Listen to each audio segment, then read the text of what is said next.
Alright, what's going on, people? It's been a while. Welcome to this new episode of Nissan Rogue. Today we got a 2025, almost brand new Nissan Rogue SV, second from the base trim, all-wheel drive. It's a pretty nice looking car. Just like all the other mid-size SUV you see out there, they look pretty much the same. But you do get privacy windows, tinted rear passenger window and tinted back window. This one doesn't say SV, but based on the trim, it is a SV. But make sure, be careful when you're picking out your Rogue at your rental place, because the base Rogue does not have adaptive cruise control. If you're going on a long trip, the adaptive cruise really helps. And for the SV, you got those fancy looking wheels, 18-inch tires. The tire's still pretty thick, which helps a lot with the road noise. It's pretty quiet inside.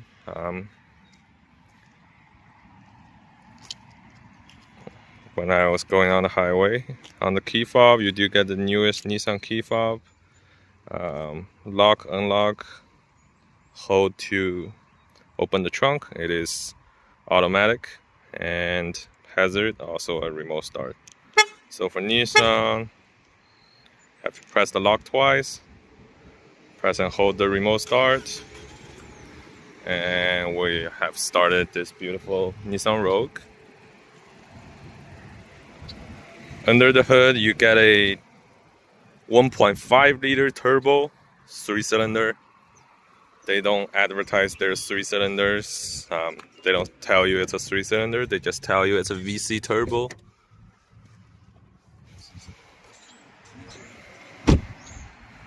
Which is not misleading, or I think they're just trying to hide the fact it is a 3-cylinder. Because people are not a big fan of 3-cylinders, right? You're missing 1 cylinder from all the other competitors. But yeah, it does produce 201 horsepower, 225 pound-feet of torque. A very complicated looking engine. They try to hide everything under the plastic cover. But yeah, it is a 3-cylinder. You do get LED headlights, LED daytime running lights, and a trunk that opens automatically.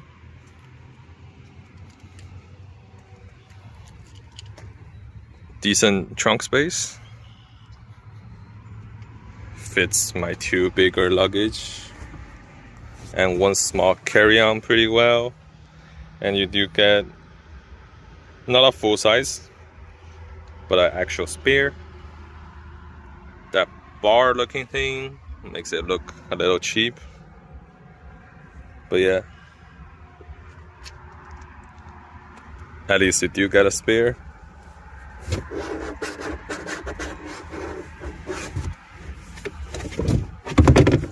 This cover thing is quite complicated with 1 hand.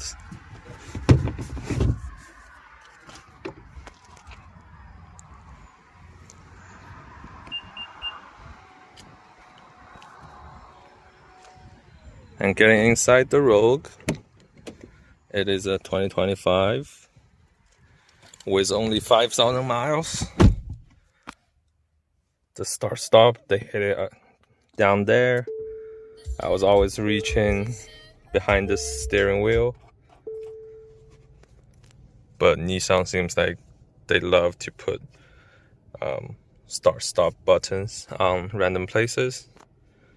Rogue is here, Altima and Sentra are down there, and yeah, just takes a little time to get used to it.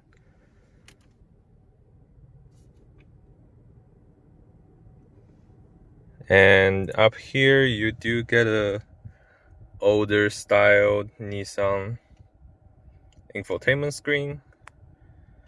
It's a little laggy, but you do get Apple CarPlay and Android Auto. I'm not sure if it's wireless or wired only, but I did plug in a wire for it to work. I didn't quite figure out how to connect it wirelessly, but I won't be surprised if Nissan doesn't offer wireless Apple CarPlay. But yeah, the screen is pretty much what you see in all the lower trims, Sentra and Altimas. It's a 8-inch older style infotainment screen, but it gets the job done. And you do get a backup camera that's pretty blurry, but you do get parking sensors, which is always a plus.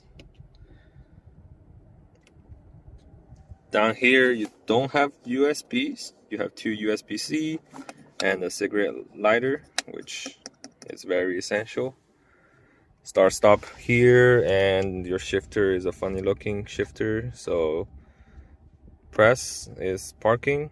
Hold the side, push it forward. That's reverse, and push it down a little bit. That's neutral, and push it all the way down for drive and your manual mode, which this car has a CVT. It mimics 8 gears, and it gives you those pedal shifters, which in my opinion it's almost useless because no one's gonna actual shifting in a family SUV like Rogue. But yeah, in the SV you do get their ProPilot assist. That's what they call their adaptive cruise control. I look it up, and the version is 1.0, which only has distance keeping and lane centering. That's their 1.0 ProPilot. This is how you adjust how far you want it to be from the car in front of you. But the ProPilot works pretty well. The last night I tried it. It works pretty well. And in their user manual, it does say on extreme weather it might not work. And I did encounter extreme weather. So there was heavy rain and heavy fog last night. And whenever you put your wiper all the way down to the fastest setting, the ProPilot disables itself. The lane keep disables itself, but the distance keeping, it's still there. But yeah, that's something Nissan has programmed in their software. So as long as you put your wiper all the way down to your highest setting, it's gonna give up the lane keep assist. Up here you do get automatic headlights and automatic high beam, which is pretty standard on all the cars, all the new cars these days. But yeah, you also do have a blind spot monitoring, which is quite nice. And this mirror is manually dimmed. But up here you do get a sliding visor, as it says right there. It's a quite big visor. It's longer than the size of my hand. And you do get a light for that. Pretty nice. SV being the second to base trim, you do get cloth seats, but they call it the fancy cloth seats or something. It's different style than the base trim. It's quite comfortable, as how they advertise it, the zero gravity seats on Nissans. And for the driver you do get power, but for the passenger and rear you don't. In the In the back, you do get decent sized space, right? Decent leg room, decent headroom. And you do get a cup holder, which is great because the Sentra I rented before did not have that. You also do have air vents, which is awesome.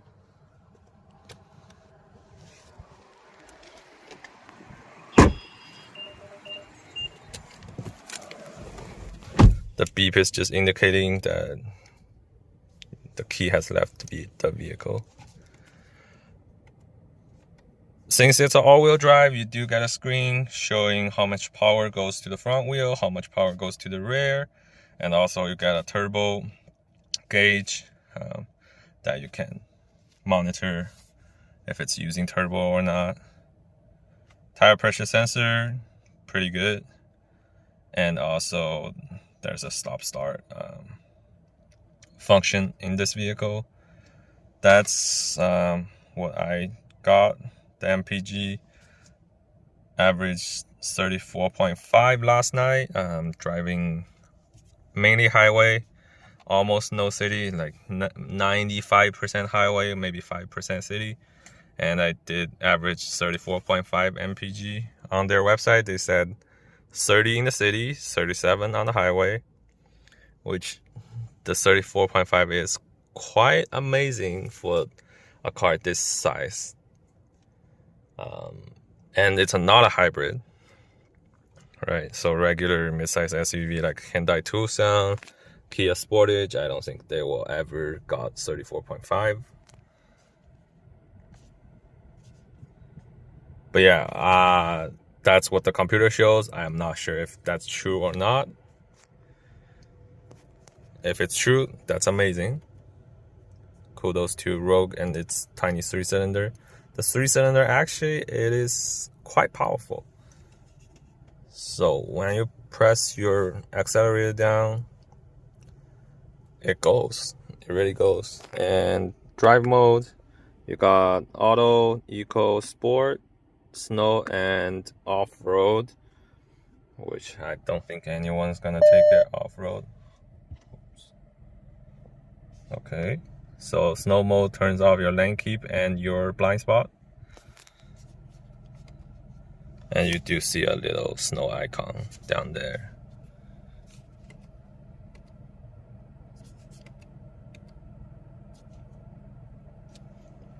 I don't know if there's a better way to see the snow mode, but yeah, there's another one saying off-road out there. Off-road, snow, auto, eco, and sport. It would be nice if they do some animations like how Hyundai and Kia likes to do that. Right. So Hyundai Kia will do some animation like a car drives out in the snow or something, but this works. Eco Sport and all that. Glove box, pretty decent size. I got my contract in there. And also the glove compartment that's from the previous renter. It does split into two, which is how new cars like to do these days. And also there's a hidden storage thanks to the shifter here. Yeah, that's pretty much it. On the inside, you don't have LED lights. It's very yellow, very not so bright. And you don't get a moonroof, but it's okay. Oh yeah, the MSRP, I don't know if I mentioned it, it's around 31.5 for the all-wheel drive and plus destination. But I do believe you can get a hefty discount from your local dealers, since these Rogues are not selling too well. They're actually pretty good cars. I don't know why they're not selling too well, but I've only driven it for one day, and maybe long term it won't be so nice because of the CVT and the turbo and the 3-cylinder. These combination doesn't sound too reliable to me, but they do offer a 5-year 60,000 mile warranty. I'm putting the car in drive, and let's go for a ride. It is currently in eco mode right now, but the acceleration is pretty well. Also, the reason I haven't been uploading videos for the past couple of weeks was that the 2 car they given me before the Rogue was, one was a Nissan Sentra. I already made a video on that, and the car before that was a 24 Sonata, which I also made a video on that. But yeah, the Versa was pretty noisy on the highway, and the Sonata was pretty great, but the MPG is similar to the Rogue, which is very disappointing from a sedan.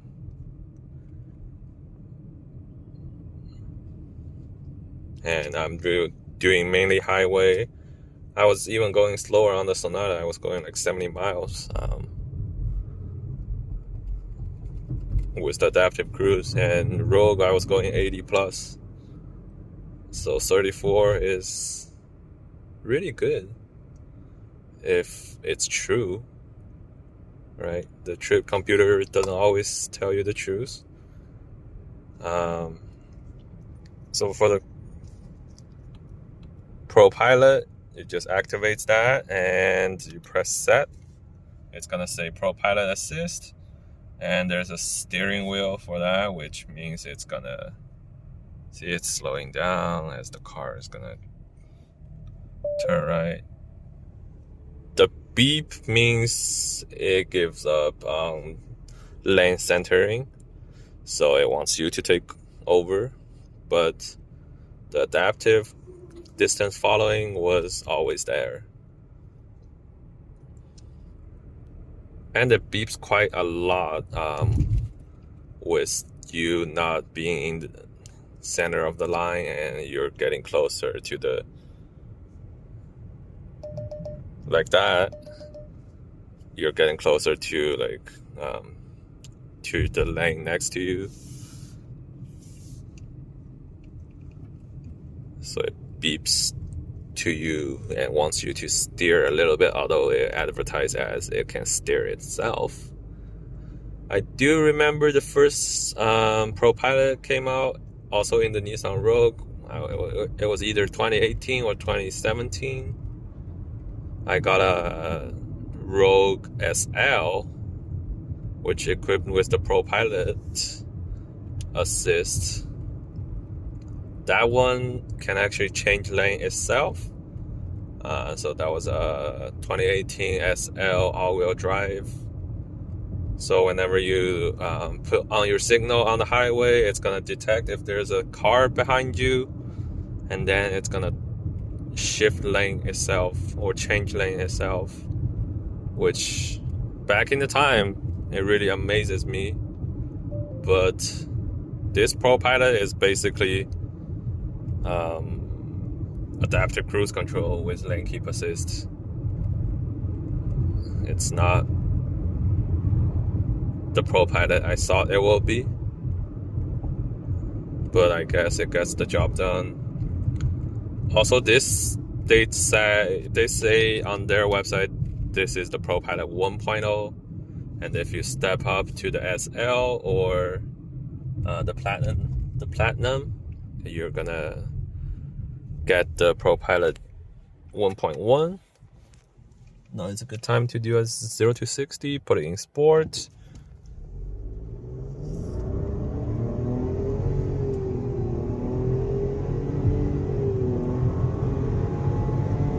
$60. It's not slow, it's pretty fast, and the turbo actually helps a lot with the acceleration.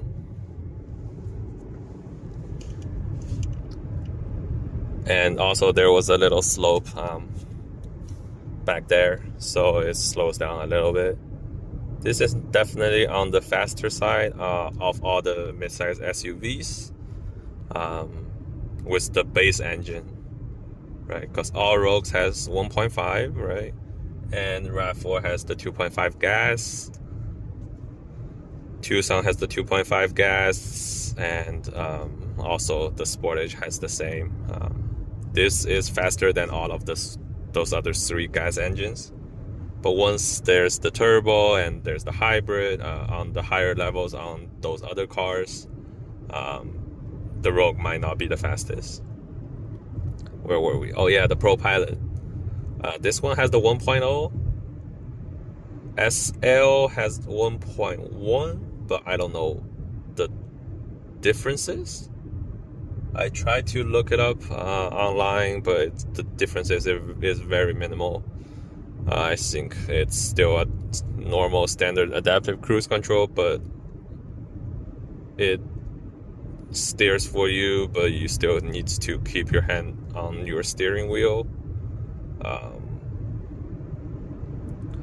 But yeah, on the SL and the Platinum, you can choose to have, or not choose, but pay to have the 2.1, which does, or it has a better lane keep feature or something like that. Yeah, again, I'm not too sure because Nissan is not too upfront with those informations. I had to dig a lot to find out. This one has the base ProPilot, and apparently the base ProPilot is not that good. But yeah, I was truly amazed by the first ProPilot I've ever had back in the 2018 Nissan. But it seems like this one, they just put the name because it is. But yeah, it's better than the Altima. At least you get adaptive cruise on the lower trim levels, right? Yeah, that's the benefit of a CVT. It fake shifts very quickly.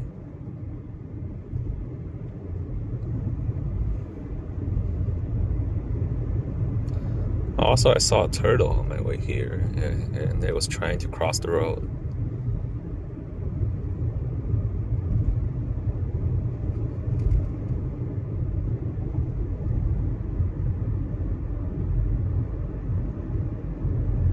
But yeah, the cabin noise is actually really quiet. But yeah, again, I came from a Nissan Versa, or not Versa, Nissan Sentra. That was really, really loud. That was my last rental, the Nissan Sentra. But yeah, Sonata was a lot quieter than the Sentra, and this one is also a lot quieter than the Sentra, which shows that Nissan is trying to make their products right a little fancier than what it was. Again, Nissan Rogue, I think it's pretty good if you don't mind the 3-cylinder, and the 3-cylinder doesn't vibrate that much.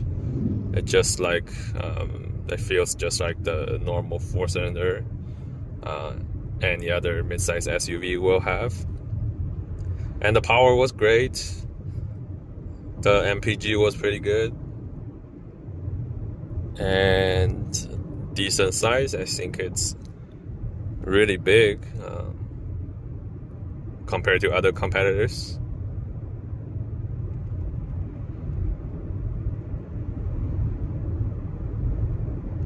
For $30,000 or $31,000, but it is up to you to get the all-wheel drive or not. But without all-wheel drive, it's around $30,000, right? For the $30,000 price point, it's a decent SUV.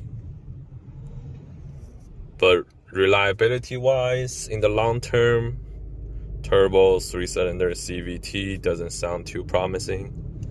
And I think I've seen videos of people having their Rogue break down and all that. Of course, Nissan and their CVT is not the best when it comes to reliability, and now with the turbo, I'll never know. But for a rental car in the mid-size SUV categories, I think it's pretty good. I think if you see a Rogue and never driven a Rogue before, feel free to take it. It's very nice in the same categories. But I'm sure with the 2026 RAV4 coming up, and also the updated Kia Sportage, the Rogue will need some sort of mid-cycle refresh to keep up with the game.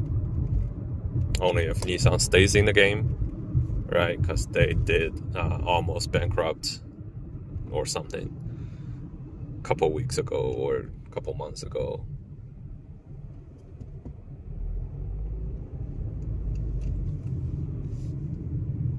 Alright, appreciate you watching till now, and consider subscribe or leave any comments, concerns, suggestions in the chat or in the comments. If you do like to see more video like this, consider subscribe. I will try to upload it daily, or no, not daily, definitely not daily. I'll try to make a new video weekly, but it really depends on what car they give me. I'm not gonna remake videos that was just the same car as what I reviewed before.